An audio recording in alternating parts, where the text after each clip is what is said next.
It's September 7th, 1973, in a hospital room in Orange, Texas. Ward Stephenson has bone cancer. He's been dying for over a year. He tried an asbestos case from a hospital bed, and now he's waiting. The Fifth Circuit opinion was argued months ago. He doesn't know if he'll live long enough to hear it. And did the court let him know? Someone at the federal courthouse, aware that Stephenson was on his deathbed, telephoned him with the news. The judgment was affirmed. Before the opinion was even filed. 3 days before. He died on September 7th. The Fifth Circuit issued its opinion on September 10th, 1973. He knew he'd won. He didn't live to see it published. Today on Asbestos, a conspiracy 4,500 years in the making. Episode 35, Borel versus Fibreboard. The verdict that opened the floodgates. Asbestos, a conspiracy 4,500 years in the making, is brought to you by Danziger and Dayano. Nearly $2 billion recovered for asbestos victims and their families. Dandel.com. That's DANDELL.com. Last episode, we documented the moment the industry's "we didn't know" defense collapsed. The Simpson Papers, some 6,000 internal documents proving they had known since the 1930s and voted in '48 to suppress it, and the IARC 1977 classification making the global scientific consensus official. But the case that made the industry face a jury was 4 years before the Simpson Papers surfaced. 4 years. Borel was tried in 1971. The Fifth Circuit decided it in 1973. What Ward Stephenson did, what he proved, he didn't have the Simpson Papers. He didn't have the industry's own handwriting. He had something else. He had 86 medical journal articles, every one of them published before 1938, proving the manufacturers knew about asbestos disease before almost any of their workers even started the jobs that killed them. And he had a client whose name would end up on the case that broke the industry open. Clarence Borel, industrial insulation worker, 33 years, shipyards and oil refineries on the Texas-Louisiana border, Beaumont, Orange, Port Arthur, the Golden Triangle. He grew up in that world and he worked in it his whole life. He was diagnosed with asbestosis on January 19, 1969. In February 1970, the diagnosis changed, mesothelioma. On June 3, 1970, Clarence Borel died. 15 months from diagnosis to grave. And he filed the lawsuit in October 1969, 9 months after the asbestosis diagnosis, 4 months before the mesothelioma diagnosis. And here's what I want to be clear about, because it's the whole shape of this story. When Clarence Borel filed, no asbestos worker had ever won a case like this. There was no verdict to hope for. There was no law on his side yet. The law that would eventually carry his name didn't exist. He filed anyway. He gave his deposition. He described what the end of a workday felt like, his clothes so dusty he could just barely pick them up without shaking them. He described respirators being available on some jobs, but workers not required to wear them, and workers finding them uncomfortable, too hot, impossible to breathe through. And no manufacturer ever told him, not once in 33 years, what the dust was doing to his lungs. And he died before any of it was decided. June 3, 1970, a little over 7 months after he filed. He never sat in the courtroom. He never heard a jury say a number. He never learned that the case with his name on it would become the case that changed American law. Clarence Borel died not knowing whether filing had meant anything at all. The widow inherited the fight. Thelma Borel became the plaintiff. She substituted in. Ward Stephenson, their attorney out of Orange, Texas, took it to trial in September 1971. Judge Joe J. Fisher, United States District Court of the Eastern District of Texas, Beaumont. 4 days on the docket. 11 defendants at the counsel table. Name names. The ones we can verify from the record. Fibreboard Paper Products, Johns Manville, Owens Corning Fiberglass, Combustion Engineering, Philip Carey, Ruberoid, Pittsburgh Corning, Armstrong. That's the top of the industry. 4 of the 11 settled before trial for a combined $20,902.20. The other 7 took their chances with a jury. And Stephenson had built the record for 2 years by that point. For longer than that, because this wasn't Stephenson's first asbestos case. It was his second. His first was Claude Tomplate, December 10, 1966. Tomplate was an insulator too, diagnosed with asbestosis in July of that year. Stephenson filed what one legal historian has called the first asbestos products lawsuit in modern era. It went to trial in May of 1969. He lost. 1 week. Verdict for defendants. He lost the first one. He lost the first one. And the reason he lost it is the reason Borel exists. After Tomplate, Stephenson papered the country with letters. He wrote to medical associations. He wrote to libraries. He wrote to scientific publications. He built, slowly, a library of what the industry had known and when. 86 articles on asbestosis published in medical journals before 1938. He introduced them into evidence in Borel, and he proved that the defendant manufacturers either were or should have been fully aware of every one.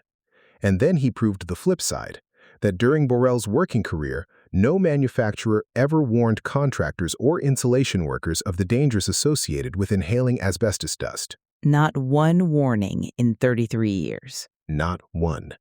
And furthermore, no manufacturer ever tested the effect of their products on the workers using them. They knew the hazards existed. They published nothing to warn. They tested nothing to measure exposure. And they hired a man named Wade Page Keaton, famed torts scholar, dean of the University of Texas Law School, to stand up in the Fifth Circuit and call Stephenson's application of strict liability to asbestos preposterous. That's what the team at Danziger and Dehano spends 30 years doing, finding the record, finding the warnings that were never issued, the studies that were never done, the documentation that proves what the workers were never told. If you or a family member has a mesothelioma diagnosis, they know how to find it. dandel.com. One more thing you should know about the man who tried this case. Ward Stephenson was a former insulator himself. He came out of the pipe fitter unions. His father was a trial lawyer in East Texas who had told him to look for answers in the law library. He got out of Southern Methodist Law School in 1947 and set up in Orange. His early cases were railroad crossing wrecks and one of the first silicosis cases in Texas. Then he was diagnosed with bone cancer in early 1971. Following surgery, he conducted the 4-day Borel trial that September. That's who was arguing the case. A dying insulator standing up for a dead one. What did the jury do? The jury did a strange, complicated thing that turned out to be the whole ballgame. Stephenson had sued on 3 theories: negligence, gross negligence, and strict liability. On negligence, the jury found for the plaintiff against most defendants, but they also found Clarence Borel contributorily negligent for handling asbestos in the conditions he handled it in. Under Texas law at the time, that finding would have wiped out the entire negligence recovery. On gross negligence, no defendant was found grossly negligent.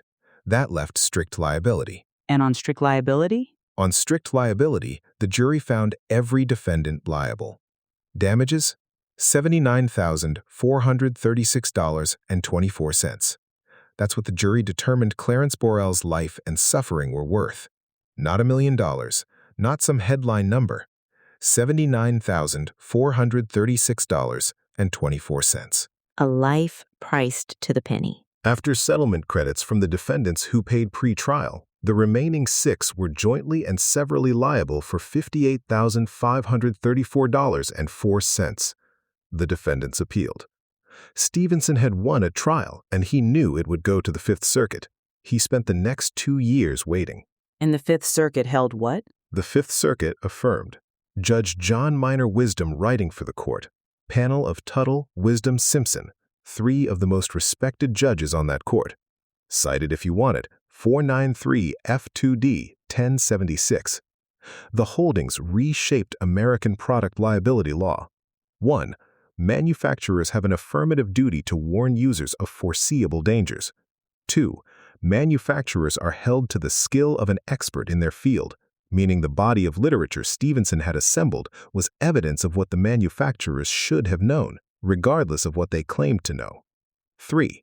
The warning must reach the end users, the workers themselves, not just contractors. And 4. Section 402A of the Restatement Second of Torts, strict liability, applied. The contributory negligence defense, the argument that workers assumed their own risk, rejected on the strict liability count. The workers didn't sign up for this and the court knew it. Wisdom put it plainly in the opinion. An insulation worker, he wrote, no less than any other product user, has the right to decide for himself whether to accept the risk. The manufacturer had the information. The worker had dust in his lungs. The court refused to pretend those were equal parties to a bargain. The worker filed before there was hope.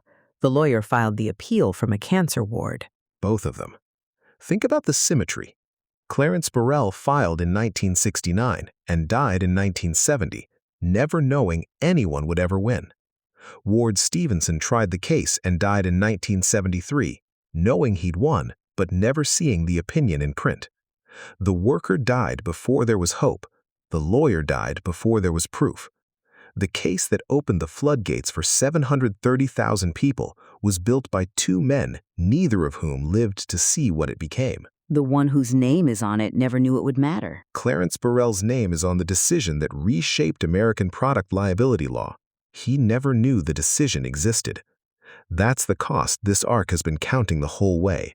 The truth arrived, and it kept arriving too late for the people it was about. What did the Borel decision actually do? Paul Brodeur, who covered this industry for The New Yorker for 2 decades and put the definitive account in a 1985 book called Outrageous Misconduct, called Borel the greatest avalanche of toxic tort litigation in the history of American jurisprudence. Let me put numbers on the avalanche. Through 2002, the Rand Institute counted 730,000 claimants, 8,400 defendant companies, $70 billion paid by defendants and insurers. Where did $70 billion actually go? About 42%, about $30 billion, went to the claimants themselves as compensation. 31%, $21 billion, went to defense costs. 27%, $19 billion, went to plaintiff-side legal costs. And that $70 billion was barely the beginning.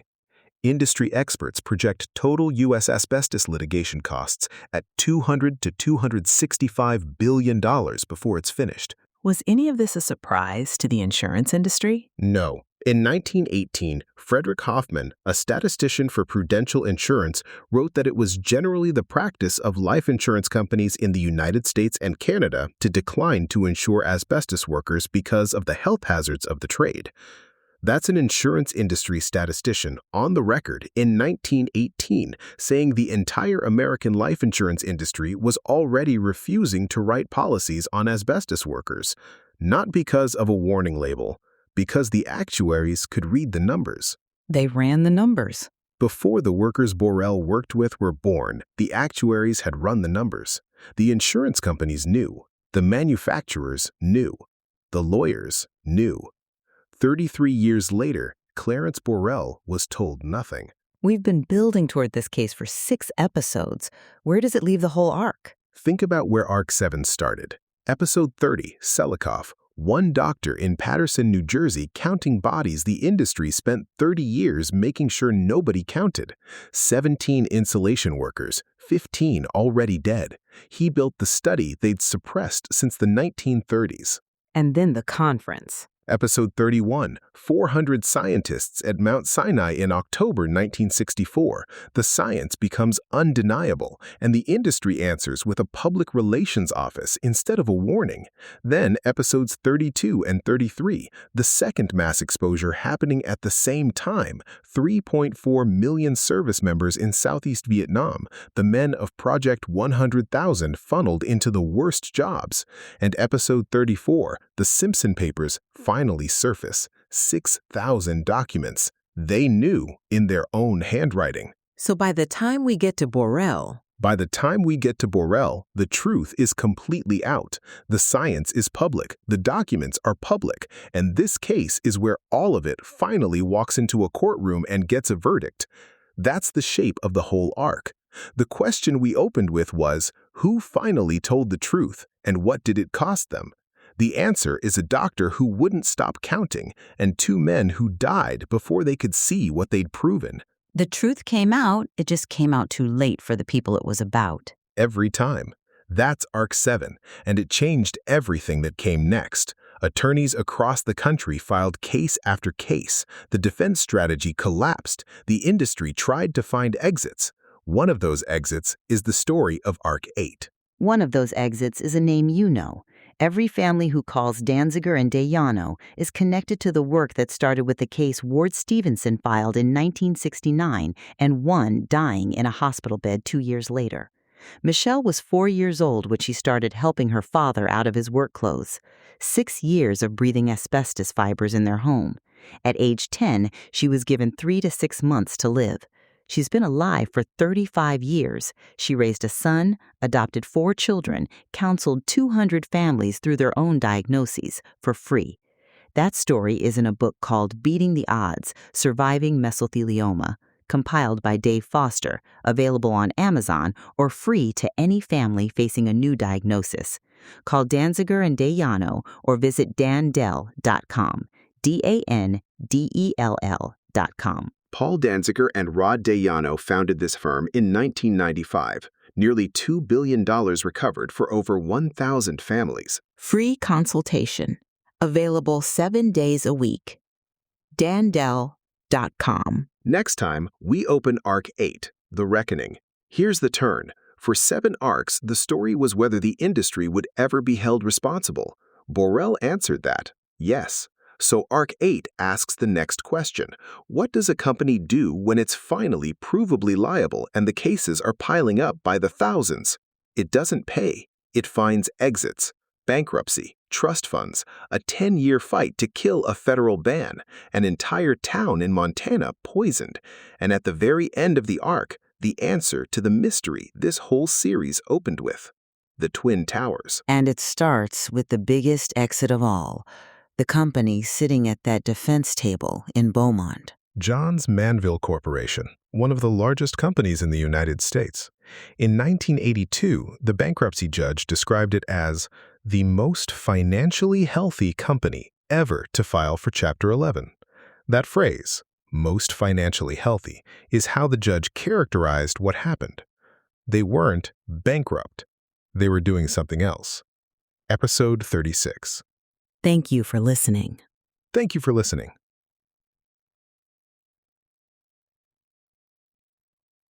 The most financially healthy company ever to file for Chapter 11.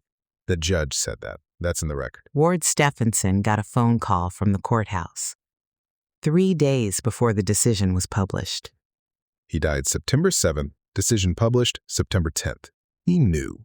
And he lost the first one, Tomplate, 1969. Lost it in a week, went home and wrote letters for 2 years. Thelma Borel was the plaintiff.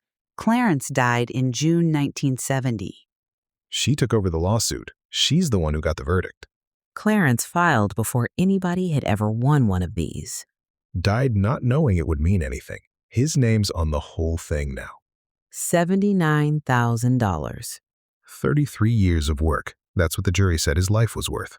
And the prudential statistician in 1918? Frederick Hoffman wrote it up. Life insurance companies wouldn't touch asbestos workers. 1918. Before any of them even started the jobs that killed them. Yeah.